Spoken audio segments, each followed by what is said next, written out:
all channels have missed of how caste is increasingly being weaponized in order to create a Hinduphobic narrative, and it stretches all the way from California to Mumbai.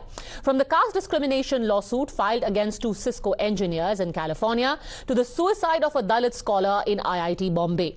Both were painted as Brahmanical oppression and a suppression of lower castes and minorities by an anti-Dalit, anti-Muslim Hindu society.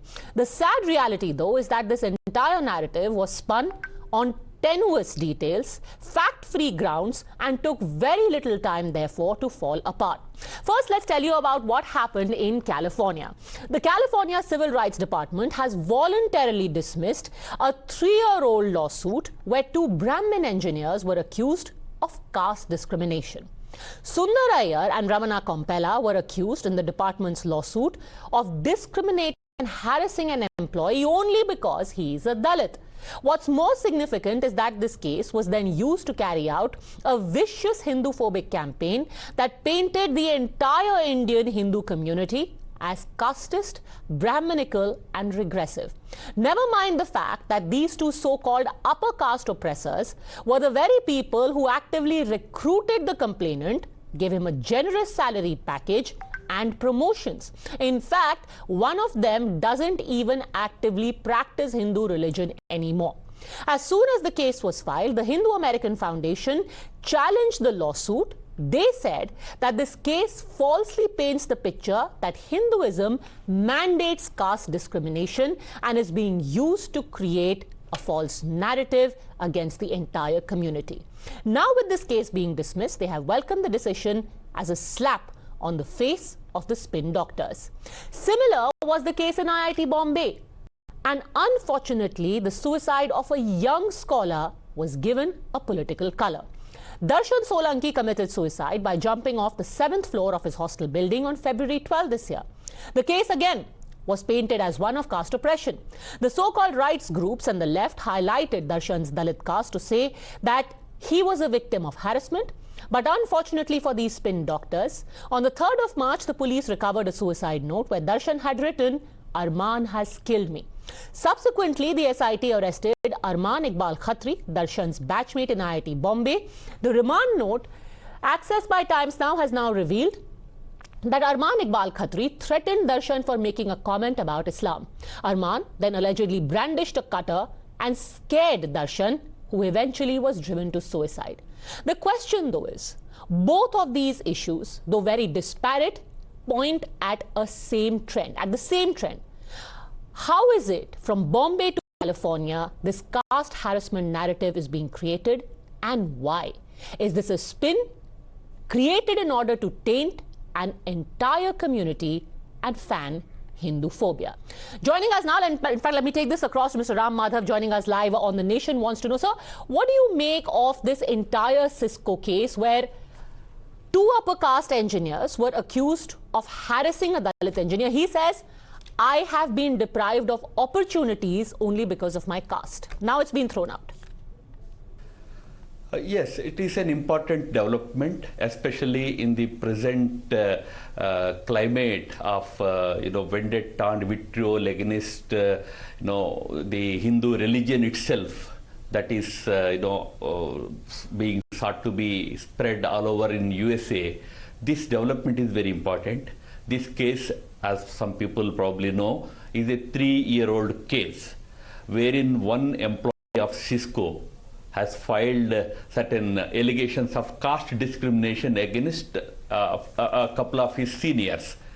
What in 3 years, what came out was that probably there was no truth in those allegations, and California government's civil rights department, which was actually pursuing this matter on behalf of that complainant in the Supreme Court, has decided to dismiss that plea and withdraw their plea itself.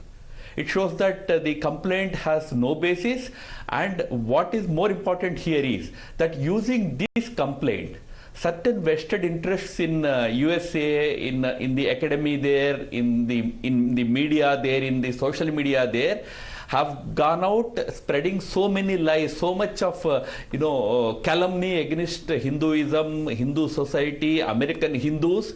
It has been a very traumatic experience to, of course, those two employees who have been subjected to constant by these trolls and others, but also generally a big challenge for the entire American Hindu society. And today's this decision of the Civil Rights Department of California state government vindicated our stand that while we are against discrimination, any form of discrimination on the basis of caste or anything else must be opposed. We should not support it, but using it to defame the entire community, entire Hindu religion is what needs to be prevented, what needs to be opposed. Now, Mr. Ram Madhav, here is what is curious. For it to happen in India is another thing.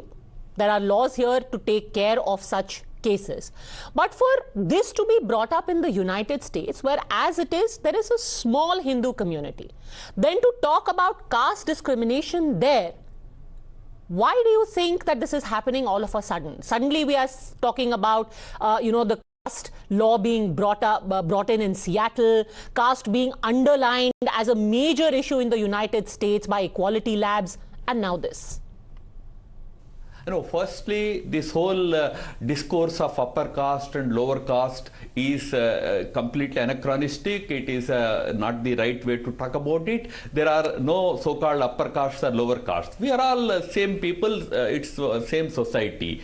But yes, you are right. Of late, certain vested interest groups in US are trying to rake up this non-existent bogey of deliberate caste discrimination being indulged in by certain so-called caste people, upper caste people, so-called. I am using it for the sake of understanding.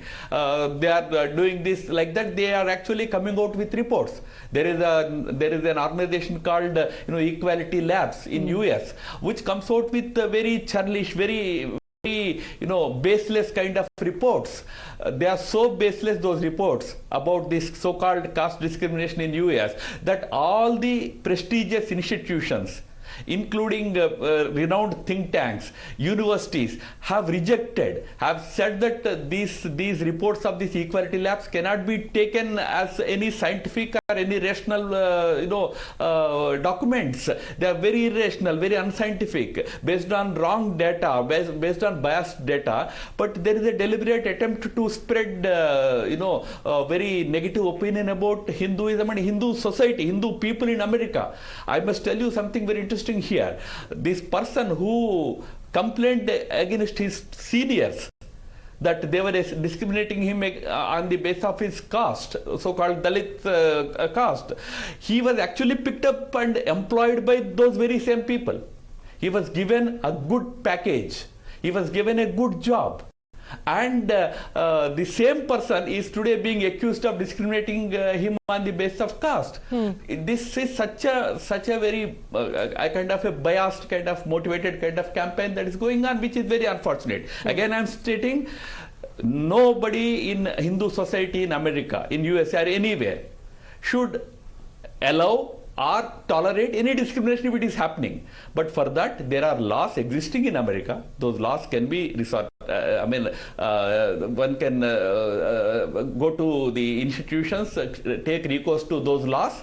But this campaign that has gone on has really caused so much of trauma to people. Individuals have suffered so much.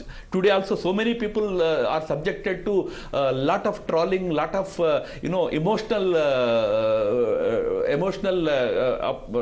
sort of terror in the name of this caste discrimination. So this whole campaign is happening because of certain vested interest groups. They are Hinduphobic. They want to create a negative impression about Hindu religion and Hindu society. That's why this is happening. But let's play the devil's advocate here. People will also argue that caste discrimination is a reality even in the 21st century, and that's the exact reason why we continue to have anti-discrimination laws. We have the SC/ST Act.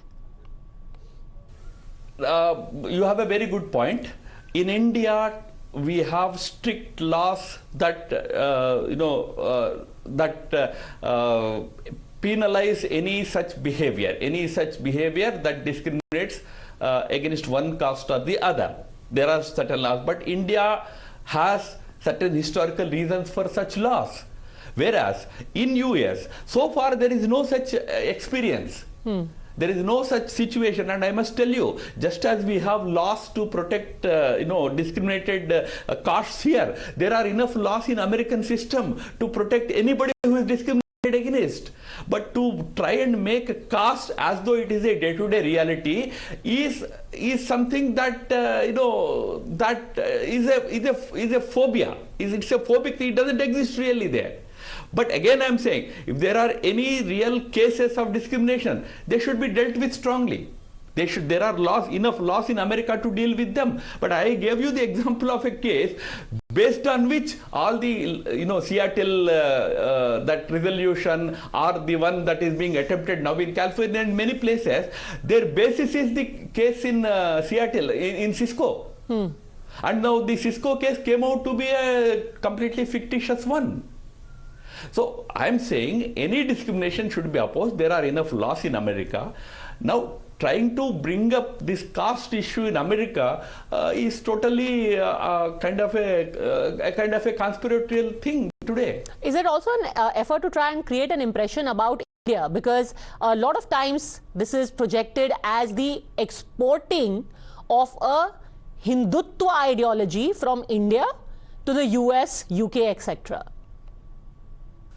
Oh, exactly, that is precisely what I am saying. This is an India-phobic and Hindu-phobic conspiratorial propaganda that is going on